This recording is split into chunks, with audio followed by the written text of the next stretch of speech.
बांटने के लिए हमारे साथ संजय भाटिया हैं, प्रेसिडेंट हैं मेटल कंटेनर मैन्युफैक्चरर्स एसोसिएशन के। हमारे साथ सचिन गुप्ता हैं, चॉइस ब्रोकिंग के। ट्रस्ट लाइन के राजीव कपूर हैं और टेक्निकल एनालिस्ट अखिलेश जैन हैं। आप सभी का बहुत बहुत स्वागत है। संजय जी, मेरा सबसे पहला सवाल आपसे यही होगा कि क्या वाकई बेस मेटल के, खास करके कॉपर के, एल्युमिनियम के फंडामेंटल बहुत मजबूत हैं और अभी और तेजी बाकी है? देखिए, सबसे पहले तो जो आपने कॉपर और एल्युमिनियम की बात करी है, मैं जो आज प्रतिनिधि हूं, वो मेटल कंटेनर मैन्युफैक्चर एसोसिएशन, जो टिन प्लेट से संबंध रखती है, पर कॉपर वायर और एल्युमिनियम भी हम यूज करते हैं। अच्छा। तो उसके लिए एक जनरल जो आज इंडस्ट्री के सामने जो सबसे बड़ी समस्या है, वो जो जितने प्राइसेस जो बढ़ रहे हैं, राइजिंग प्राइसेस जो हो रहे हैं हर एक आइटम के, तो वो एक बहुत बड़ी समस्या ये है कि हम अपने प्रोडक्ट की जो कॉस्टिंग किस ढंग से करें, तो वो एक बहुत बड़ा इशू है। हम यूजर इंडस्ट्री से हैं, हम ये कॉपर और एल्युमिनियम प्रोड्यूस नहीं करते, हम उसको अपने प्रयोग में लाते हैं। और इसी तरह टिन प्लेट जो एक हमारा रॉ मटेरियल है, जिससे हम टिन के कंटेनर्स बनाते हैं, तो वो हमारा जो रॉ मटेरियल है, तो वो हम यूज करते हैं, जो बेस जिसका स्टील है। तो स्टील प्राइसेस भी उसी ढंग से बढ़ रही हैं। अब टिन प्लेट जो आइटम है जिसको हम यूज करते हैं, वो करीबन 40% के करीब उसमें एक तरह से प्राइसेस बढ़ चुकी हैं पिछले 4-5 महीने में। तो इंडस्ट्री के लिए एक तो संजय जी, हमारा इंटरेस्ट जी नहीं संजय जी, इंडस्ट्री को क्या दिक्कत है, क्या चुनौती है, ये दर्द आपका मैं समझ पा रहा हूं, लेकिन आप मुझे ये बताएं, क्योंकि आप ग्राउंड पे काम करते हैं, तो आपको ये अंदाजा तो होगा ना सर कि आगे दाम बढ़ेंगे या घटेंगे? देखिए, अभी जो नजर आ रहा है, जो ट्रेंड्स हैं, वो और प्राइसेस बढ़ने के ट्रेंड की तरफ नजर आ रहा है।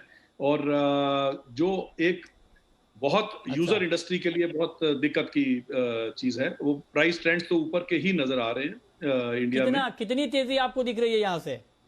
मैंने आपको बताया जी, जैसे 40% तो बढ़ गया पीछे अभी 4-5 महीने में। तो हम ये समझते हैं, मुझे ऐसा जो फीडबैक हम लोगों के पास जो फीडबैक है, अभी करीबन 7-8% के करीब और बढ़ सकता है। तो अच्छा, 7-8% के करीब और बढ़ सकता है। अच्छा, 7-8% बढ़ने के बाद क्या कुछ गिरेंगे दाम? हाँ जी, करेक्शन तो आएगी। ये कोई ऐसा परमानेंट ट्रेंड तो है नहीं कि भाई ऐसी करेक्शन नहीं आएगी। इसमें करेक्शन तो आनी चाहिए, आगे जाके इसकी जरूर करेक्शन आएगी। और जो सही लेवल है, एक जो कॉस्ट बेस का लेवल है, उस लेवल के हिसाब से कॉस्ट प्लस जो एक लेवल होता है, उसके ऊपर जाना चाहिए। बट उसमें अभी कितने समय में आएगा, ये तो कहना मुश्किल है, पर वो आएगा। पर इस दौरान में जो दिक्कत है, वो भी मैं आपके चैनल के थ्रू जरूर हाईलाइट करना चाहूंगा। हालांकि आप उसमें अभी मुझे बोल रहे हैं कि उसमें इंटरेस्ट नहीं है ज्यादा, बट ये इंपॉर्टेंट है हमारे लिए कि आज हमारी इंडस्ट्री में दो इश्यूज हैं। एक तो जो प्राइसेस बढ़ रही हैं, वो इशू है, और दूसरा अवेलेबिलिटी का इशू है, जो आज गवर्नमेंट की तरफ से, मिनिस्ट्री ऑफ स्टील की तरफ से कुछ BIS स्टैंडर्ड्स लगाए गए हैं। तो उसकी वजह से आज एक तरफ जो है वो BIS स्टैंडर्ड्स, जो इंटरनेशनल हमारा इंपोर्ट है, हमारे यहाँ डिमांड सप्लाई गैप है, इंडस्ट्री बाहर से इंपोर्ट करती है। अब वो जो इंडस्ट्री इंपोर्ट करती है, जब तक वो BIS क्वालिफाई नहीं करेंगे, तब तक बाहर से इंपोर्ट नहीं हो सकता। और अनफॉर्चुनेटली कोविड टाइम में ये ट्रैवल नहीं कर सकते BIS, बाहर के लोगों को रजिस्ट्रेशन नहीं दी जा रही है, और बाहर की मिल्स इंडिया में मटेरियल नहीं दे पा रही हैं। तो इंडस्ट्री इस टाइम बहुत एक डिफिकल्ट टाइम में गुजर रही है कि भाई आज जो डिमांड और सप्लाई गैप है, वो बहुत ज्यादा है, और वो लोकल इंडस्ट्री मीट नहीं कर पा रही। संजय जी, नहीं, आप जो दिक्कत बता रहे हैं, जो तकलीफ बता रहे हैं इंडस्ट्री की, इसका उपाय क्या है? इस तकलीफ से बाहर आने के लिए क्या होना चाहिए आपके हिसाब से? जो दाम बढ़ रहे हैं, जो सप्लाई का शॉर्टेज है, आप कह रहे हैं कि माल नहीं मिल रहा है, तो क्या चाहते हैं आप सर? क्या होना चाहिए सरकार की तरफ से अभी? ये ऐसा है जी कि दो चीजें हैं। एक तो सप्लाई जो शॉर्टफॉल है, वो तो है ही है, और प्राइसेस बढ़ रही हैं, वो दूसरा है। अब इसका जो तरीका है, वो तो यही है कि अगर या तो आज BIS रजिस्ट्रेशन बाहर की मिल्स लेना चाह रही हैं, और इसलिए नहीं दे उनको मिल सकता कि मेरे BIS अथॉरिटीज आज बाहर ट्रेवल नहीं कर सकती, उनकी मिल सर्टिफाई नहीं कर सकती।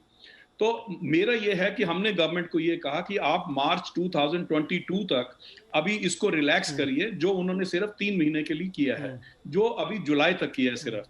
तो हमने गवर्नमेंट को ये कहा कि मार्च 22 तक करिए, ताकि हमें मटेरियल मिलता रहे। देखिए, एक चीज ये बड़ी इंपॉर्टेंट है, हमारी इंडस्ट्री एसेंशियल गुड्स में आती है, हमारी पैकेजिंग इंडस्ट्री है, और ये एसेंशियल कमोडिटी, हम सारी एसेंशियल कमोडिटीज इसमें पैक करी जाती हैं। तो इसलिए ये इसकी महत्ता को देखते हुए, एक इंपॉर्टेंस को देखते हुए, ये जरूरी है कि इतना समय इंडस्ट्री को दिया जाए। हम ये चाहते हैं कि हमें मटेरियल मिले, हमें मटेरियल जितना चाहिए वो मिले। जी, ओके, ठीक है, ठीक है। बहुत शुक्रिया भाटिया जी आपका हमारे साथ जुड़ने के लिए। और